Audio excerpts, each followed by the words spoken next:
Vamos falar sobre como os contextos funcionam na Bíblia. O contexto de uma história é uma ferramenta muito importante para os autores bíblicos. É mesmo? Sim, pensa comigo. Quando você começa uma história, tudo é novo.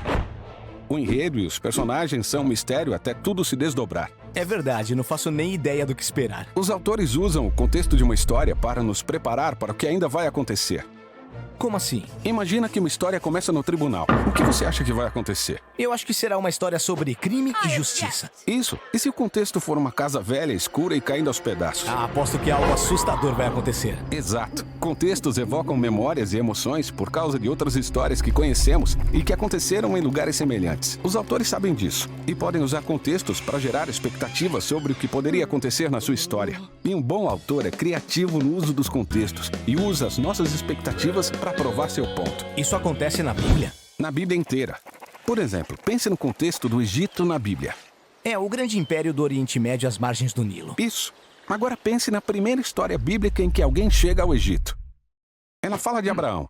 Deus chama Abraão para ir para uma nova terra pela fé e promete que lhe dará uma família enorme. E assim ele sai para essa nova terra, mas chega lá num período de fome. Será que ele vai confiar em Deus e ficar na terra prometida ou decidir sair de lá e procurar comida? Isso, Abraão sai e vai para o Egito. E no Egito as coisas pioram rapidamente. Para salvar o próprio pescoço, Abraão nega que Sara é sua esposa. E daí Faraó tenta se casar com ela. Certo, a primeira impressão que temos é que o Egito não é um lugar muito legal para visitar. Mas logo Deus o salva. Ele assola o Egito com pragas, de modo que o faraó acaba cedendo e manda Abraão embora com muitas riquezas. Então, o que essa história nos ensina sobre o Egito como contexto? Que é o lugar para onde as pessoas vão por causa das suas decisões tolas. Mas também é um lugar onde Deus age e liberta o seu povo. Sim, e a próxima história no Egito segue o mesmo padrão. Os netos de Abraão tomam um monte de decisões tolas e acabam indo para o Egito por causa de outro período de fome. De novo no Egito. Então, gerações passam e a família é escravizada no Egito. E o que você acha que vai acontecer? Deus vai enviar as pragas e libertar o seu povo. Você já sabia. Depois que os israelitas voltam para a Terra Prometida, Deus diz para nunca mais voltarem para o Egito. É um lugar de problemas e opressão. Portanto, quando outros personagens bíblicos decidem ir para o Egito, eu já fico preocupado. Exato, como Salomão, no auge da sua riqueza e poder, casou com a filha do rei do Egito e enviou israelitas para lá para importar cavalos garanhões. E uma geração depois, a aliança deu mau resultado. O Egito voltou a oprimir Israel.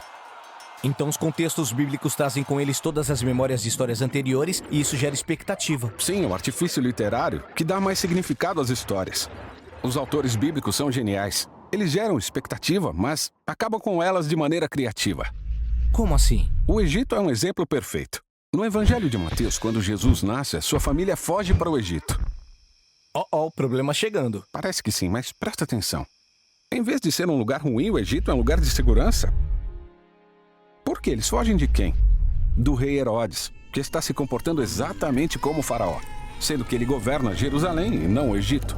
Mateus faz algo diferente do que eu esperava para mostrar que Jerusalém se tornou o Egito. Exatamente. Encontramos esse tipo de padrão em vários contextos bíblicos diferentes. Babilônia, Moabe, o deserto, Belém.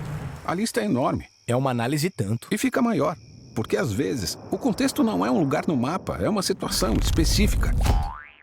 Mas funciona da mesma maneira que os contextos. Por exemplo, quando as pessoas vão em direção ao leste, certeza que vem problemas por aí. Adão e Eva foram banidos para o leste e depois Caim vai para o leste. As pessoas vão para o leste para construir a Babilônia. E todas essas narrativas têm o objetivo de apontar para uma época futura quando o povo de Israel será levado para o exílio no leste, na Babilônia. Ah, interessante. O que nos leva a mais um tipo de contexto na narrativa bíblica: o tempo ou a duração dos eventos. Por exemplo, períodos de tempo de 40 estão muitas vezes associados a histórias onde a fidelidade das pessoas é testada. Noé está na arca por 40 dias e 40 noites. Então ele sai e fica bêbado. Os israelitas ficaram impacientes durante os 40 dias de espera por Moisés no Monte Sinai e decidiram fazer o bezerro de ouro. Ou depois que os espias israelitas investigam a terra por 40 dias e o povo se rebela. Por causa disso, eles vagam pelo deserto por 40 anos. Mas depois temos a história de Jesus, que foi tentado no deserto por 40 dias e aí ele inverte a expectativa. Ele passa no teste. Exatamente. Em toda a Bíblia, muitos lugares, situações e períodos de tempo são significativos, trazendo memórias e gerando expectativas. E os autores do Novo Testamento reutilizam todos esses contextos para mostrar que Jesus é aquele que conquista o nosso mundo desde o jardim, saindo do Egito, passando pelo deserto e entrando na nova criação.